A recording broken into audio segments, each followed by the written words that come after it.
over to you. Right. Shall I go ahead? Yeah, go This ahead. point? Okay. Yep. Thank you, Sarah and Amanda, for giving me this opportunity. It's always an honor to speak to families. So let me share my screen here.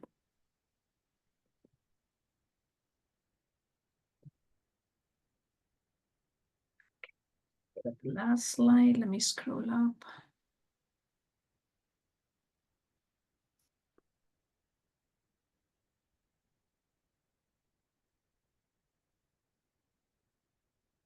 Okay.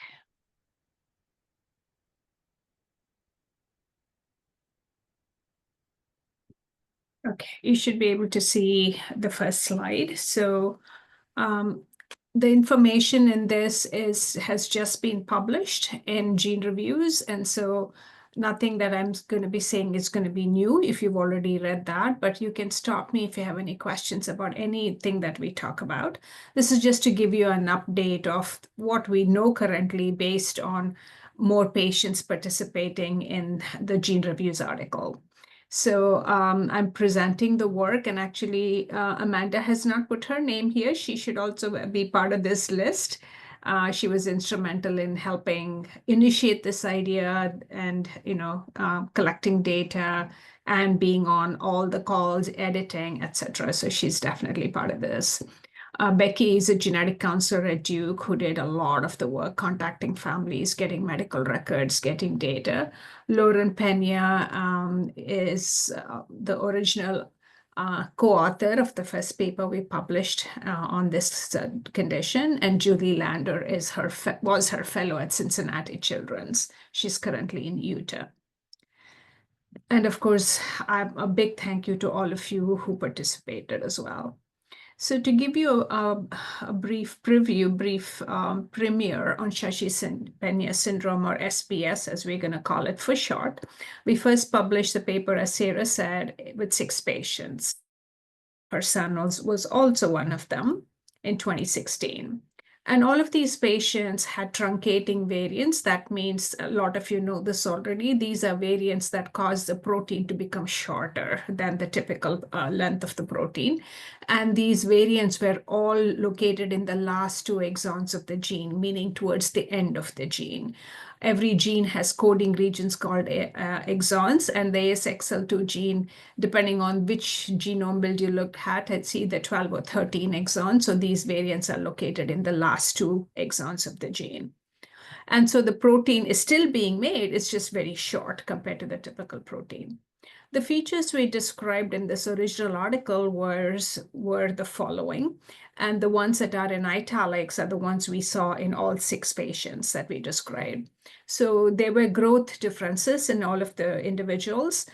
They tended to be taller, and they may had a larger than average head size compared to typical individuals.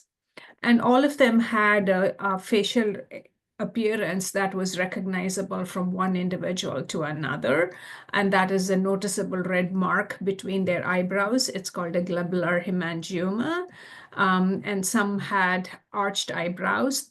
The eyes were also wide set. There was some drooping of the eyelids, and the eyes also looked a little more prominent. The nasal tip was a little broad, and some minor differences were seen in the shape of the ears. None of these takes away from the good looks of the children themselves. It's just, it allows us to recognize one child with that and realize that they're similar to another child with that. But there's a lot of variability within the appearance. We saw minor congenital heart disease in some, and feeding difficulties were present in all of them, usually at birth. We saw low blood sugar in many children, and we'll talk more about this. They also had low muscle tone. Some had seizures. Almost all of them had developmental delays, and almost all had intellectual disabilities. And then we found changes on brain MRI that were non-specific. The white matter looked a little smaller. And as you know, the white matter of the brain is the one that's involved in brain. And this is kind of a collage of pictures of the first 6 patients. And as you can see, you can recognize some features that they share with one another that we just went over with. After that article, we set out to understand this condition a little bit better because there have been more patients who have been identified with these truncating pathogenic variants in the gene. And ultimately, all of these variants result in a shortened protein, and we think that that's linked to the problems we see in this condition. My apologies for my dog. If he persists, I may have to let him out of the room. So the GeneReviews article was developed as a way to further define and identify the clinical features of SPS, and the R Foundation was instrumental in getting this started and finished. So we decided for the purpose of this GeneReviews article to only include patients who had truncating variants, patients who had variants that are missense or variants that don't cause the protein to become shorter are not part of it, but they'll be addressed later. We'll talk about that. So GeneReviews is kind of a point of reference for medical geneticists as well as pediatricians and other physicians when they have individuals with genetic disorders. This is kind of where they go to find out information on it that's bona fide, that's evidence-based. So it's really an authoritative source of information for genetic disorders. And having SPS listed there, I think is a really important milestone in disseminating information about this condition. So more patients who may have it can be diagnosed, as well as their physicians can be informed about management, or families have the ability to kind of learn themselves more. So we included 23 individuals in the GeneReviews article, and the data collection happened between March and June of 23. It was approved through our IRB here, which is an ethics board, and to make sure that the studies are done appropriately. We did include the 6 individuals we had reported in our original publication, and for 3 of those, we recontacted the family because we needed some updated medical history. And then there were another 6 individuals who had been described in other research papers since the original report in 2016. And then another 11 individuals were found through the help of the R Foundation. I think about 16 individuals were contacted, and 11 of those participated. And we also had some where we had emails from patients independently, so we contacted them as well, and they were among the 11 as well. So for these 11 families, Becky had a call with them to review their medical history. And then we also obtained their medical records to verify some specific details. For behavior problems, we relied really mostly on the parental report because it was really hard to patch information on that from the medical records that we did have. So the variants in these individuals, the 23 individuals, were, as I said, all of them had truncating variants in that last 2 exons. And that's the region that we know causes typical Shashi-Pena syndrome. 22 of the 23 were de novo, meaning that they were not inherited from a parent. In one individual, we think it's de novo, the last individual. We just couldn't establish it because his father wasn't available for genotyping. His mother did not have the variant.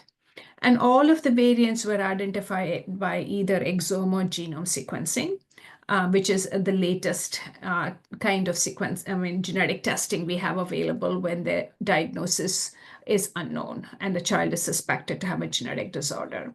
Having said that, the ASXL2 gene is also now included in many specific gene panels that are targeted for finding variants for overgrowth, intellectual disabilities, macrocephaly, and even for hypoglycemia. So there are panels that are probably also going to identify more patients. So this is a cartoon that shows you the variants that we included across the 23 patients. Most of the variants were new, meaning that they were individual variants specific to that particular individual who was diagnosed. This is kind of the end of the gene involving exons 12 and 13. And the variants in red are the ones that were described in our original publication, the 6 patients. The variants in blue are new. And the variants in italics were the ones that were described in the literature that we pulled.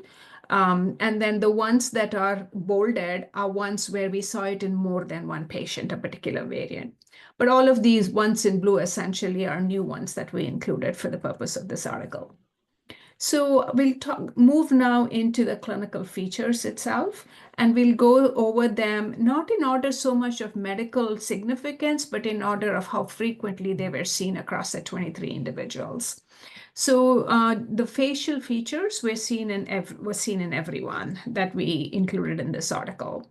The birthmark on the forehead, the eyes that were slightly prominent, arched eyebrows, drooping eyelids, a broad nasal tip, and the low set backward rotated ears were seen.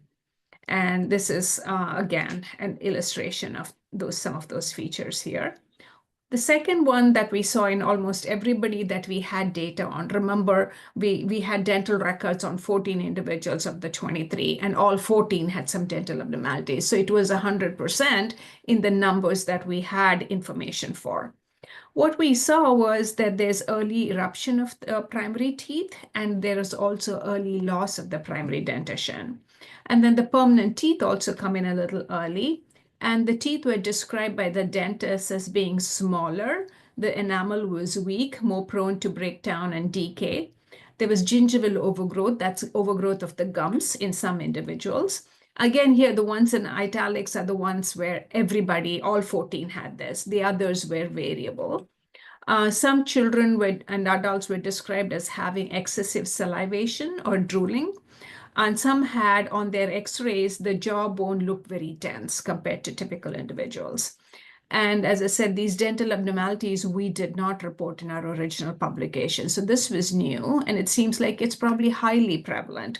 So we'll get more information as and when we ascertain more children and adults with SPS.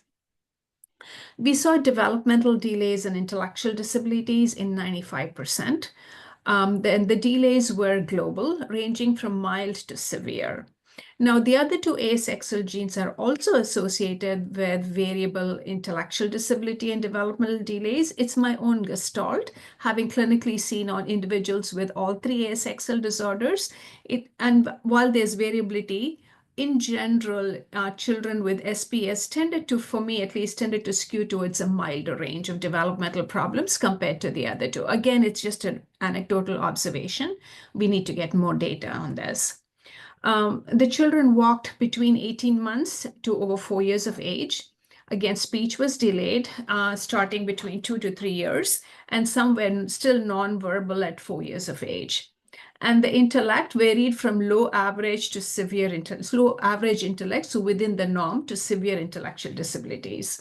For those who had a diagnosis of intellectual disability, we tended to see moderate to mild more often than severe. And for some, we just didn't have data in the medical records to make a determination. We did have one individual who had low average intellectual functioning with an IQ of 93. And then we had skin findings. And in 100% of individuals, we saw that forehead birthmark that we showed pictures of and that you're all aware of.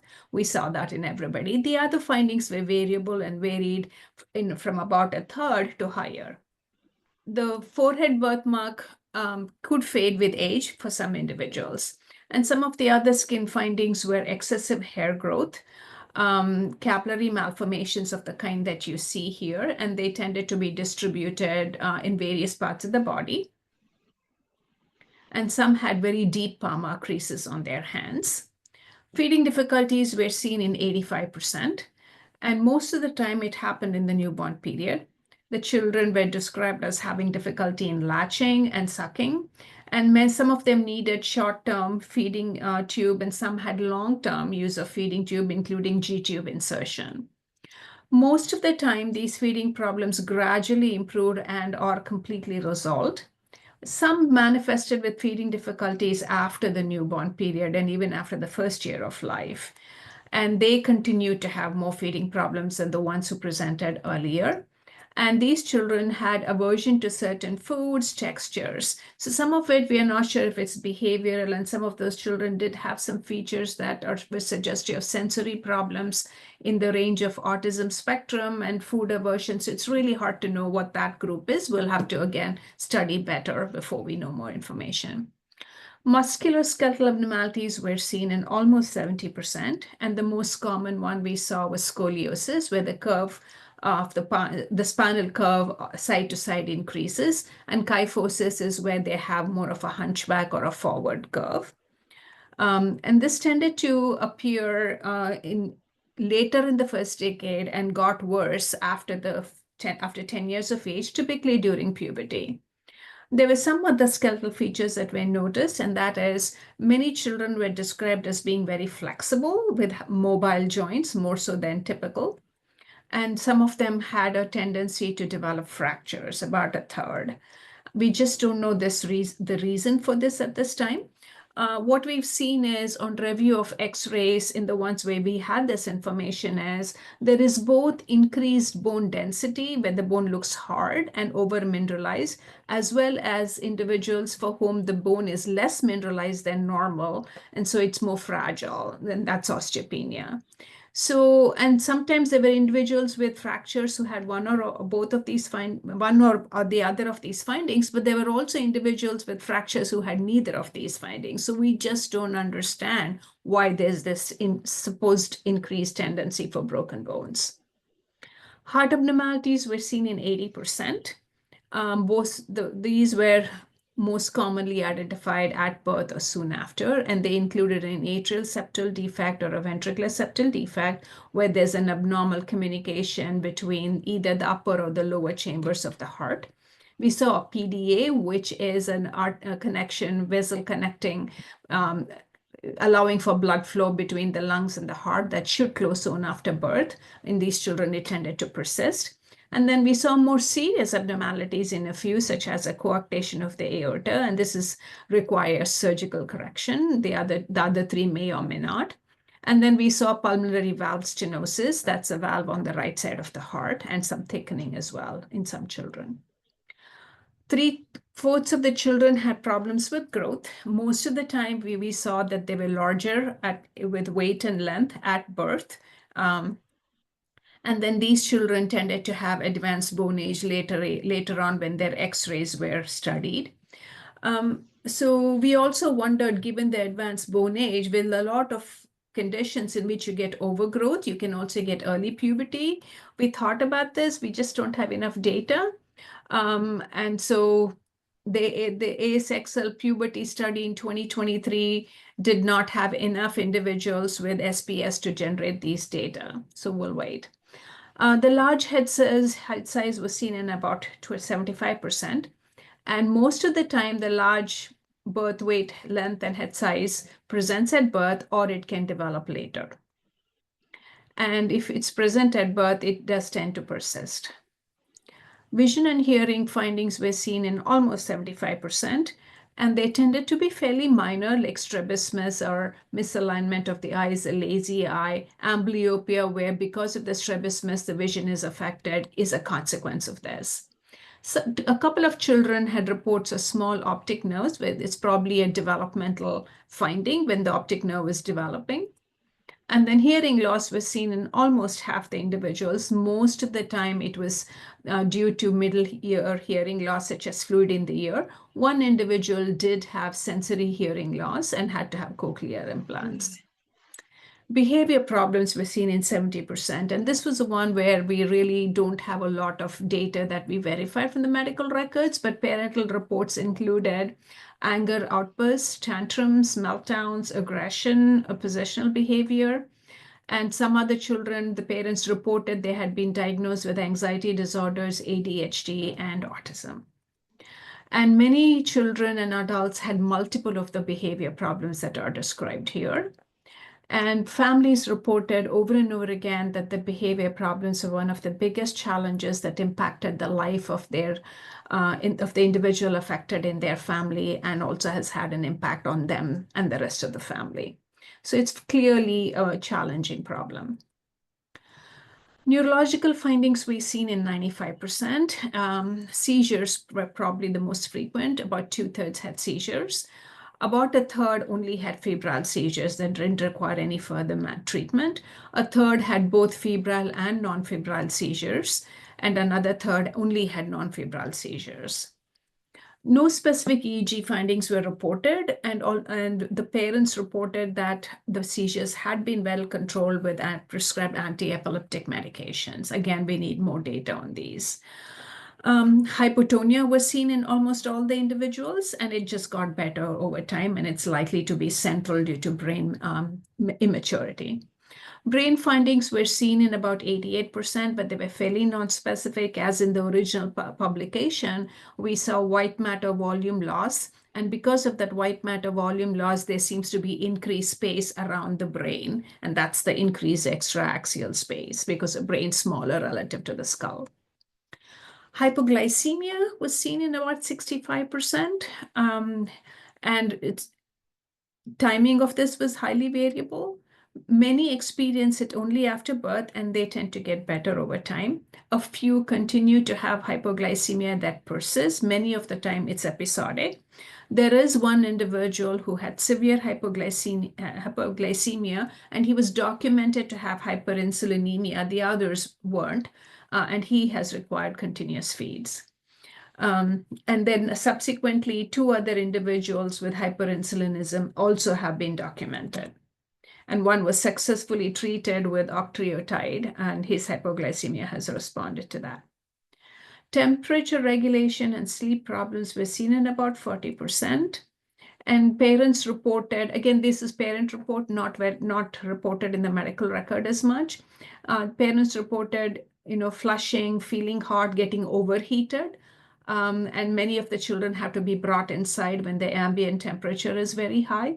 And some have actually measured body temperatures and found that the body temperature is higher when this temperature outside is high too. We don't really have the temperature recordings themselves. Sleep apnea is seen in about 47%. And those where we had a sleep study that we could actually go and kind of review, it was abnormal in about a half that had a sleep study. We saw both obstructive sleep apnea and a mixture of obstructive and central sleep apnea in these individuals. Some of them were using a CPAP and a BiPAP. These are things that help keeping the airway open while sleeping and can mitigate sleep apnea, but they're really hard, and many children especially would not tolerate it. We're not sure of the reason for the sleep apnea. Individuals who have hypotonia can have obstructive sleep apnea because the airways are also kind of floppy and can close up during sleep. Or you could have a large body size, and even the things like the tonsils, everything could be large. Or you could have hypotonia that causes a central sleep apnea. So we just don't know at this point what this is due to. And so the next slide, we're going to talk a little bit about a tentative finding that we're not sure is really enough to get concerned about. But in prefacing that slide, I just wanted to talk a little bit about 2 types of genetic changes that any of us could have. A somatic genetic variant is something that we get in the course of our lives. We're not born with it, and it just happens as we get older, or it could happen in certain cells, for example, cancer cells.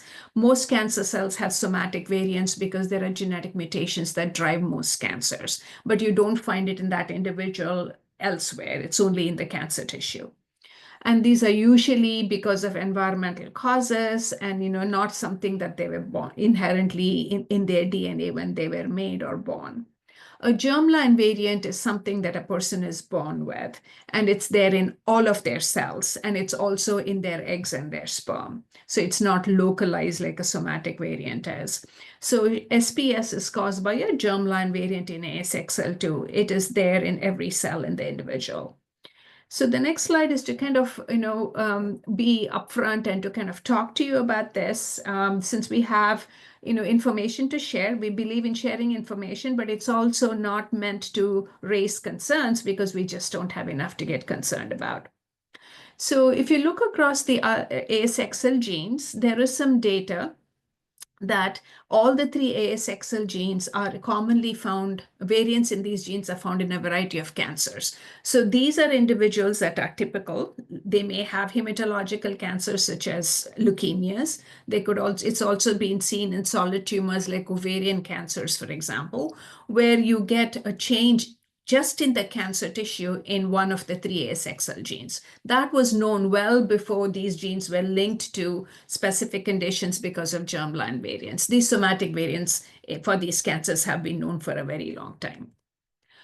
But that brings up the question, so if these genes are involved in the acquisition or progression of cancers, could people who have germline ASXL variants, such as in the three ASXL syndromes, could their risk of cancer be higher? Is there any concern here? We don't have a lot of information at this point, but for the ASXL1 related condition, boring opit syndrome, there are individuals who've been found to have tumors in the liver and in the kidney. A handful of, I think it's 2 or 3 individuals, if I'm not correct. Amanda can correct me. And so based on that, the R Foundation shared tumor screening guidelines for patients with boring opit syndrome, at least until a certain age, because these tend to be pediatric tumors in the liver and the kidney. And they're very treatable if they are caught early. But at this point, there's absolutely no evidence that Shashi-Pena syndrome is associated with these kinds of pediatric and kidney tumors. These are embryonal tumors. The onset is early. We haven't seen that with Shashi-Pena syndrome. So we don't have any evidence for those kinds of tumors. We did have one patient, one of the patients we described in our original paper, who was diagnosed with a large B-cell lymphoma, which is a cancer of the lymph nodes. This is a completely different type of tumor than the pediatric liver and kidney tumors that are seen with pets. And this individual is at an age, our patient with SPS is at an age where large cell B-cell lymphoma can happen during this age. It's one of those peak ages. Adolescence is one of the times this can manifest. So we think it's probably coincidental that he has Shashi-Pena and developed this. And there's no evidence at this time to recommend for SPS. Okay, we just kind of want to share this with you. We're monitoring the literature. If anything changes, of course, we would make some recommendations or look further. Our individual here who has a large B-cell lymphoma, we've collected samples from see if you're seeing anything that potentially could be linked to SPS with him, but ongoing. There are also some other findings in a few patients that were anecdotally reported in just 1 or 2 patients sometimes, so it's hard to know what to make of these. We had one individual who had low platelets and white blood cells. Another rare finding we saw was the cerebellum looked small, and the cerebrum, which is,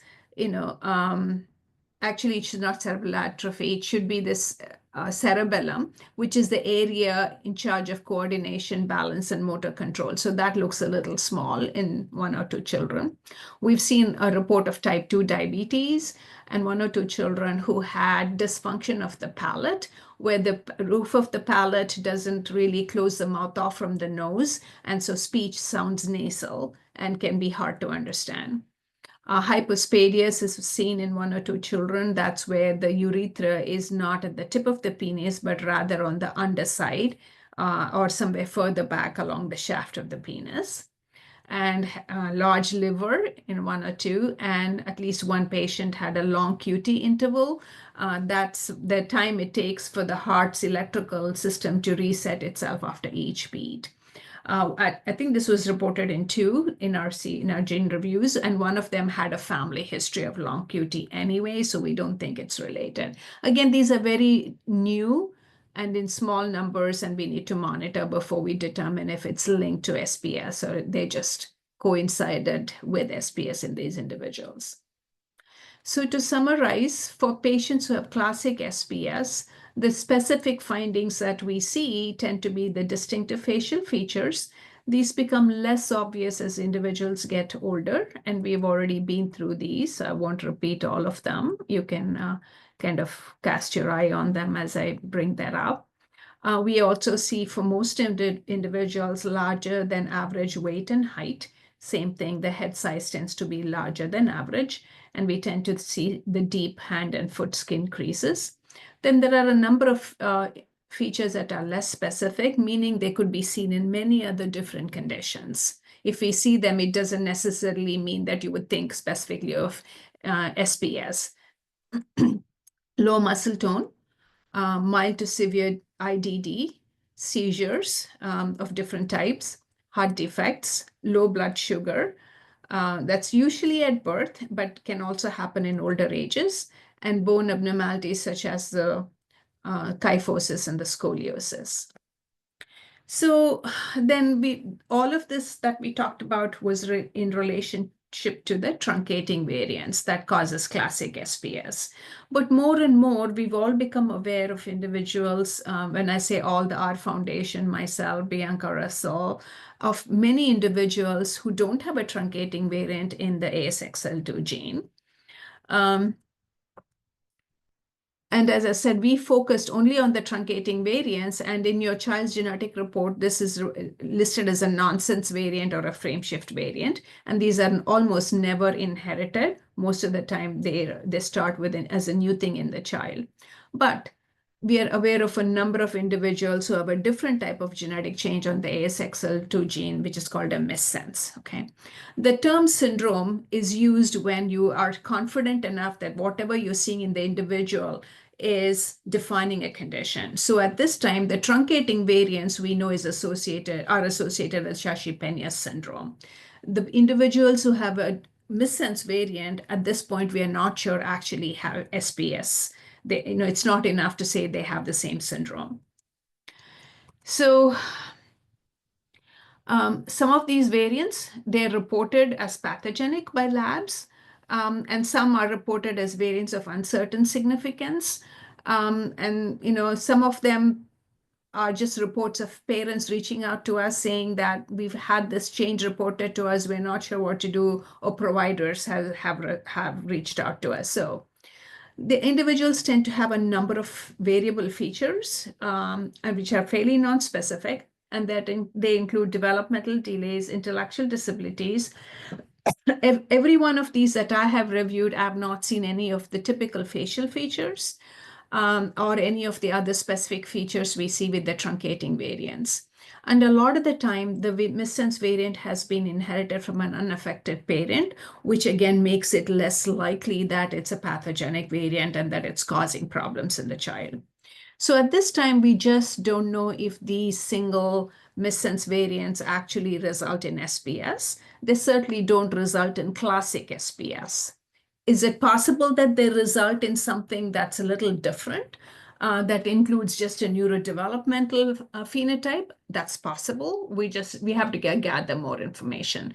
And I think Bianca is planning to do a whole webinar on this next week. And I think the Art Foundation will put a link in the chat about that. I think that's all I had. I just will finish up with future directions. What we would like to do is collect more information on a larger group of patients who have ASXL2 variants, and that could be both truncating and missense.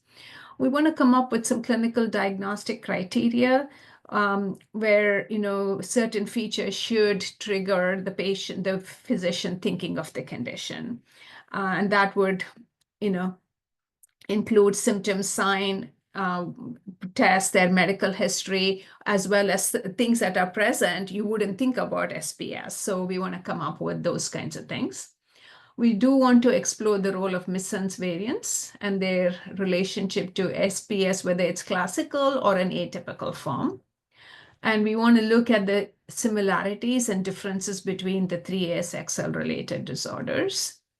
And how you can help is enroll in research. As Sarah told you earlier, the key to getting any progress is to gather more data. So you as families who have an affected individual are really the keystone, a cornerstone of how research can progress. And a huge thank you to all of the families that participated. We could not have done this without you all. So I will stop there. Well, thank you so much, Dr. Shashi, for taking time to go through that with all of us. And I know that probably some of the families who are on here today might have questions for you. So I wanted to open up the rest of our time for those of you who have questions. Take this time to chat with Dr. Shashi.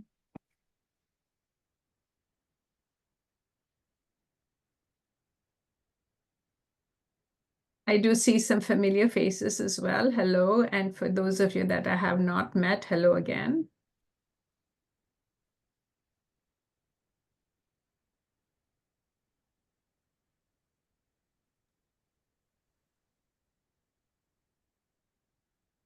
Anybody have some questions or comments or things you'd like to share? Haley, do you want to say something? Thank you. Sorry, I was too slow typing. Hi, my name is Haley Fitzgerald. My daughter, August, was diagnosed with Shashi-Pena Syndrome a few years ago, but later, she's 18 years old now. So she was not diagnosed until she was 16. And one of our biggest challenges from birth on has been August's speech and communication more than anything else. They do have an official like diagnosis for apraxia of speech and also dysarthria, so they have a very like weak voice. They're never loud. And so I didn't see any notes around communication on here, and I'm curious if there's any correlation. Yeah, the reason why we don't have specific data on speech is we just didn't have the records to be able to delineate it. Certainly, speech delays were very common. And one other thing that was noted was some individuals had this velopharyngeal, dysfunction, and that caused problems with articulation. And anecdotally, yes, I've seen apraxia in many of the kids' medical records, but we just didn't have enough verification to put that in. And I think there's a link between what you're describing and SPS for sure. Thank you.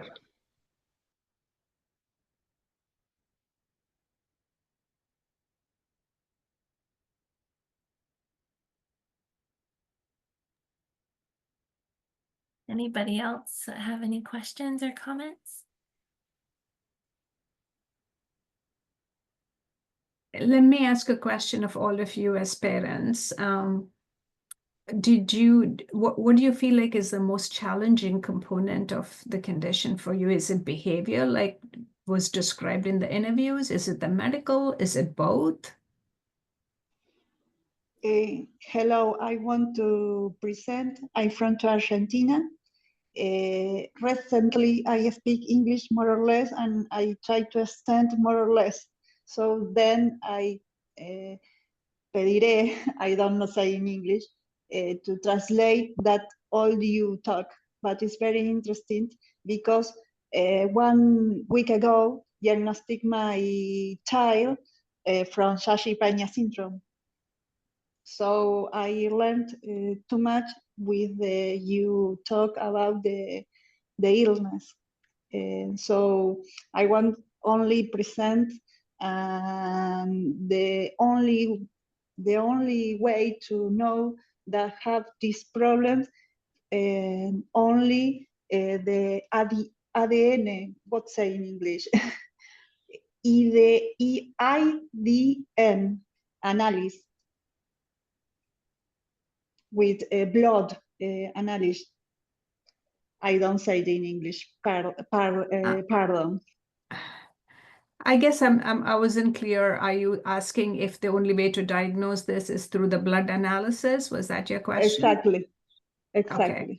The This only is way the to only really one we is the only one the only way we can know how what happened with my child, because he only autism. he only what? So, because he don't have the too much symptoms that you say.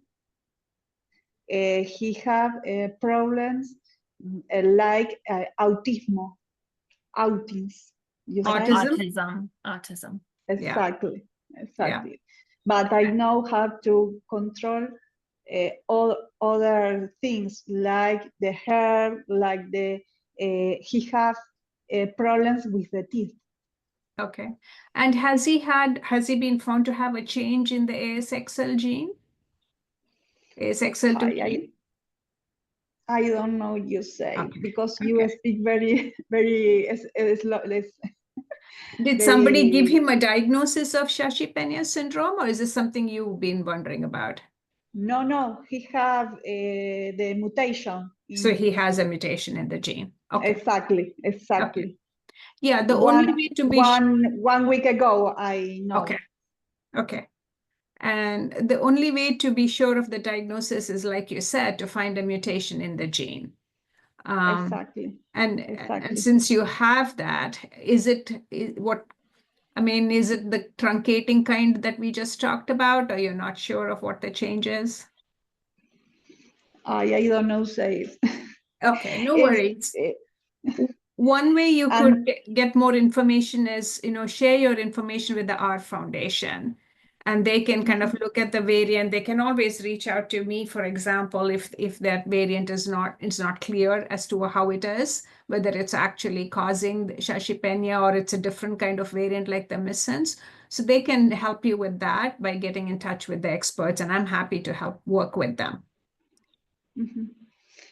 Thank you. So I put my email in the chat, so you can email me, and I will help you. Okay. I thank you, because I want translate for show the other medics to begin see my child in the next week. So have to more information about the illness, because nothing here the illness.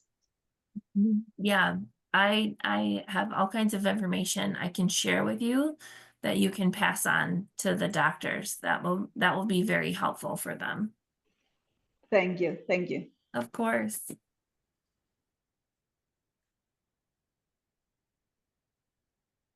I think, Dr. Shashi, to answer your question that you posed to the group, medical or behavioral, of course, with this syndrome, as we've learned, is that there's such a broad spectrum, right? But personally, for Sammy, I feel like it kind of depends on the day if it's more medical or behavioral. It seems to be very 50-50 for him. He's had 2 open heart surgeries and seizures that are controlled by meds, but it's a constant worry. And then he's the child with hyperinsulinemia, as you know. So he's fed continuously through the night with his G tube. So there are a lot of medical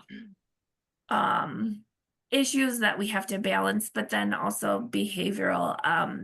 One feedback that we've gotten pretty consistently from school is that his behavior is so unique to himself. Like he doesn't fit into the autistic window. His responses, like a lot of the behavior techniques that they use for kind of like most kids who are in the special education classroom do not work for Sammy. And we just met with the school yesterday that the classroom that he's in right now is a special ed classroom within the mainstream school in our district. And they want to transfer him to the entire school is special education with behavior therapist on staff and available at all times. So Sam's behavior has increasingly become more out of control, and it's not necessarily aggression. They label it as aggression, but it's almost like more, I would say, dysregulation, spitting, laughing, laying on the floor and just being like, yeah, I'm not doing what you want me to, pulling hair, slapping, shouting out. Just when they want him to work, that he'll take his arm and just swipe everything off the desk onto the floor. Like, no, thank you. So that is something that I personally am curious about. If the parents who are here, whose children struggle with behavior, do they kind of have that same unique difficulty in their schools of managing it, and like the typical therapies, typical approaches just plain don't work? They don't fit in any kind of book. Yeah, that's a great point. You gave us so many insights, and I'll let other parents speak. But to me, as I'm listening to you, I'm hearing that it's both medical and and behavioral. You just can't, and every child's different, as you said, but it seems like both are huge issues in your family. And the behavior phenotype seems to be pretty unique in many ways. I'll let the other parents speak. I see in the chat there was a comment. I can respond. I don't want to monopolize. You're not. So August is 18, a little different period of time, not as severe of behaviors, but I will just share one thing that kind of Sarah said, which was, I think maybe common among us parents is that often the autism question comes up because our child has unique behaviors. August has been evaluated since birth. I mean, has been through the whole special education system forever and does not meet that criteria for autism. And I'm also a special educator. I'm an evaluator as well. So I do have a lot of experience around navigating and this type of information. And it is very interesting that, we may still see this uniqueness and quirkiness of our kids' behavior, but it, like what Sarah says, it is not the same as autism, or at least in my personal opinion. For August, who has not had a lot of behavioral challenges, it's more been around cognitive rigidity. So what Sarah was saying, how Sammy displays his kind of rigidity at times, like when August does not want to do something, it's like they're in cement and cannot go forward. And they might display that in a different way than Sammy, but very similar. Sharing. Amanda, did you want to say something? Sorry. Oh, I was just going to say for Isaac, for us, it's the behavior as well. And I think one of the things that's played in so much is his size, because it's one thing, Isaac is right at 6'6" now, and he weighs probably about 325. So to have someone that's that size get frustrated or upset, can also be difficult. And one of the things that I've realized over the years is that every type of counseling or help in that direction that we've tried to get, they pass the buck, is what I always say, because we tried traditional therapy, and then, we were referred to someone else. And then they felt like, he needed a different type of therapy. Then they felt like if we did intensive in-home therapy, that's what was needed so they could be around him. And then intensive in-home therapy felt like he didn't have or I guess I should say the cognitive ability to understand what they were doing. So then they felt like he needed ABA therapy. And then ABA came out and felt like there was more of a mood disorder, mental type issue that was, keeping them. So honestly, we finally stopped at that point in time because it was so frustrating to constantly be being passed by somebody else. So it was like everybody felt again like he didn't fit in that box. So they didn't know exactly, what to do. So that was kind of difficult. And I even had a therapist one time tell me they didn't know how to work with a child like him. And this was before the Shashi-Pena diagnosis. So at that time we had an autism diagnosis.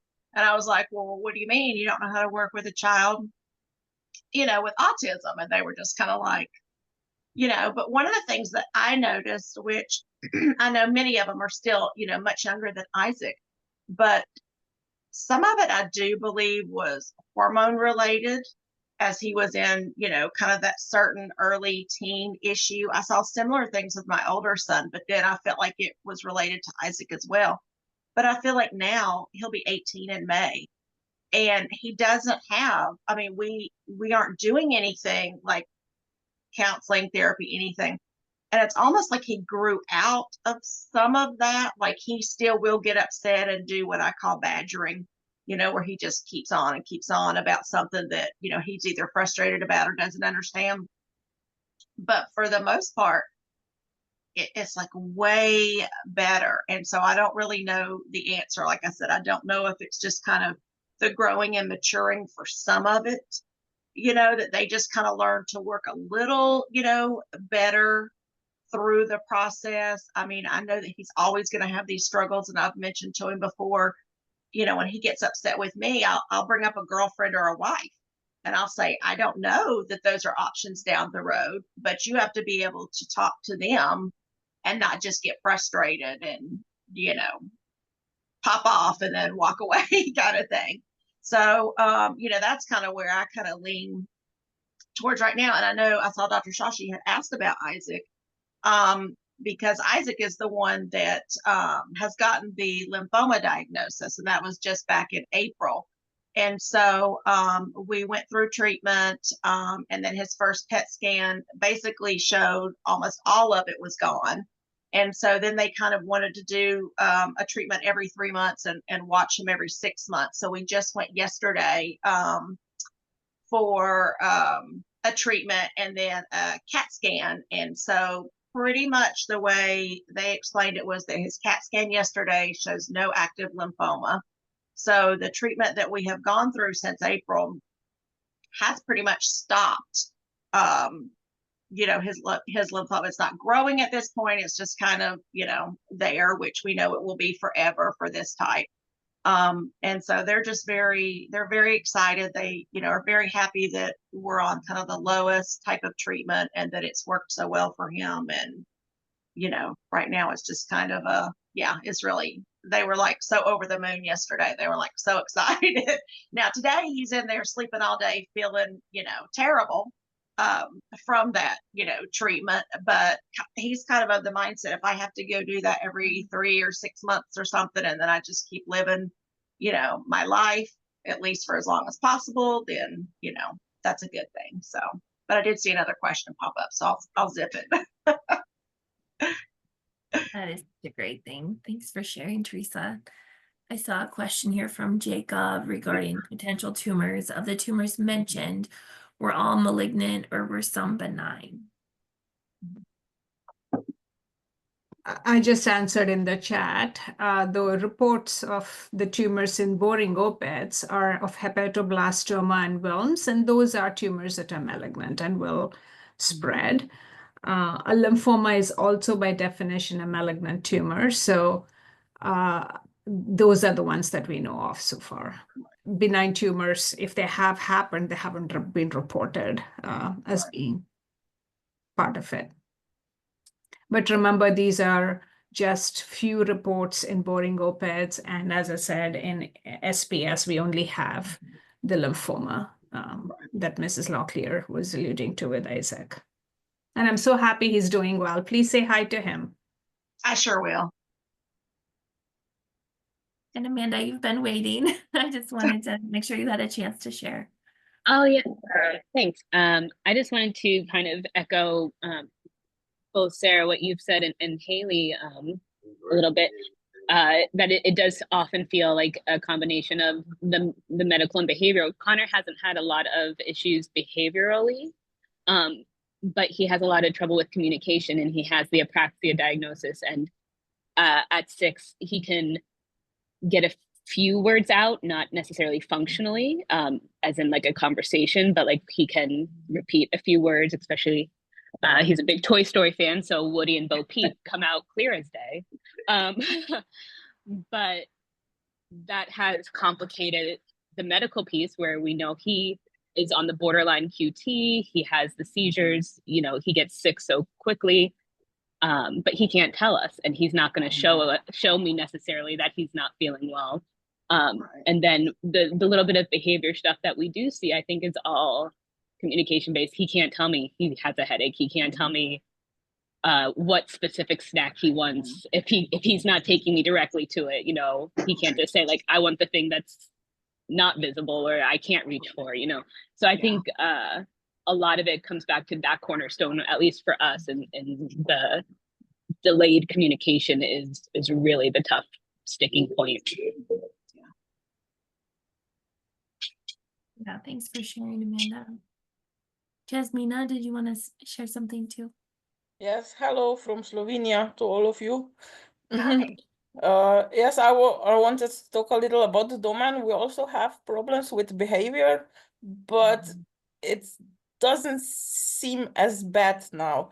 But I have noticed that with smaller children, I mean, Doman is now 5 years old, and with his little cousin who is 3 years old, he's very sweet and gentle, and if she's crying, he's trying to console her and everything.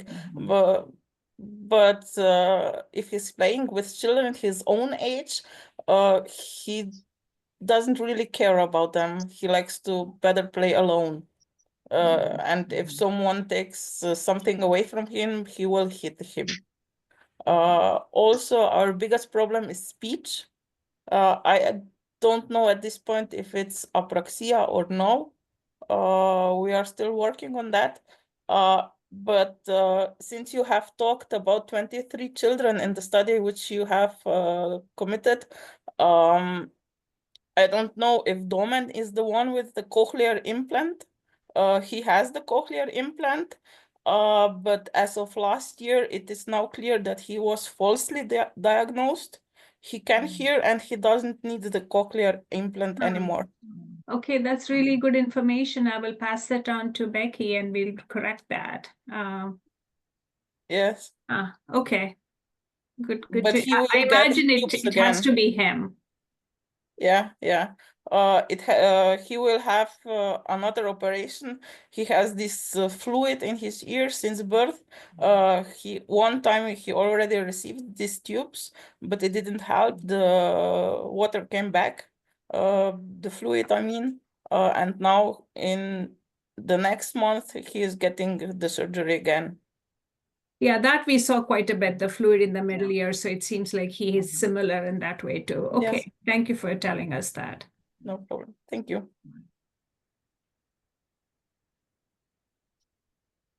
One of the questions that I had, Dr. Shashi, was so understanding what a GeneReviews article is something that I've just learned since coming on to the R Foundation, knowing, how critical this article is for the medical community to understand our kids.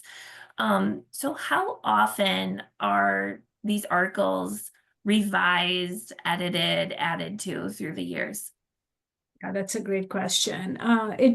Routine updates can happen once in every few years. If there is something that's very significant, that is absolutely a necessity to update the patients and providers about, then the authors can reach out to the folks at GeneReviews and request that we want to make a correction, and they would allow that. If not, it's probably every 4 to 5 years it gets updated with new information. Okay. Thank you. And then there's another question in the chat from Kira Connolly. Has a tick Neurological disorder. changes seen in SBS patients. Has a tick disorder ever been seen? Not that we found in the descriptions we got from the interviews. I'd have to go back and look at it in detail, but that was not one of the things we tabulated. It doesn't mean it's not there. A tic disorder is fairly common in many neurodevelopmental conditions, so it wouldn't be surprising if we saw it in association with SBS as well.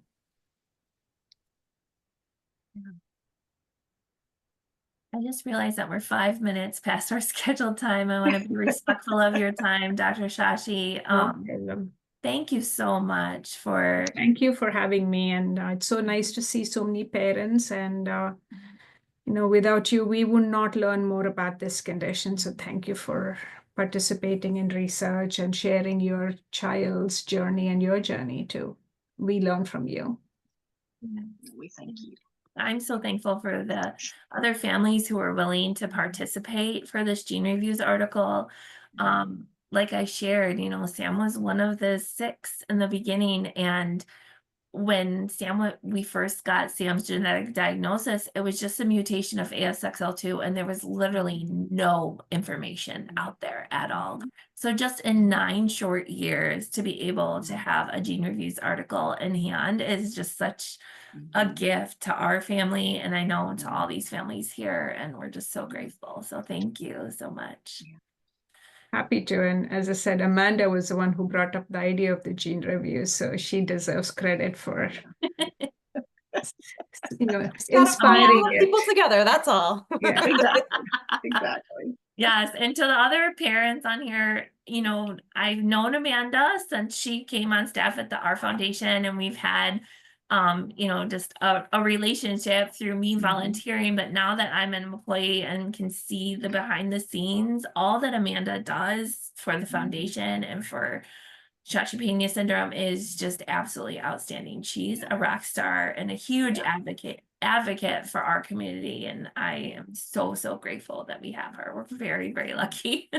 Yeah, and Amanda, can I put in a plug for our proposed study on epilepsy in Please. Shashi-Pena? Yeah, So absolutely. this is something that we've been talking about, and we've had some turbulent things in our team medically with one of our team members, so we haven't gotten to it, but we do want to do a study on characterizing the epilepsy we see in individuals with Shashi-Pena to kind of see what types we are seeing, what EEG changes there might be, what medications the children and adults are on, which seems to work versus not work, just to kind of, have that information out there for families as well. So we're going to be working with our foundation on that this year. That will be wonderful. And Sammy will be the first. Sign us up. You are leading by example, Sarah. You can see why we needed to hire her. Yeah, she's great. I wanted to say too, to any parents on here, over the next few months, I'm going to be conducting some one-on-one interviews, just short 15-minute interviews to kind of hear your thoughts, your concerns, ways that our foundation could help you, just to really connect and get to know some of the families who are out there. So if that is something that interests you, please email me. And like I said, just 15 minutes to connect and chat and get to know each other a little bit. That's one of my goals for 2025 is to make more connections with families. So let me know, Sarah@ourfoundation.org. That's where I'm at. But again, I want to be respectful of Dr. Shashi's time and wrap up our time here together. So thank you again, Dr. Shashi. Thank you all. Very nice to see everyone. Bye-bye. Yes. Bye. Take care, everybody. Thank you. Bye.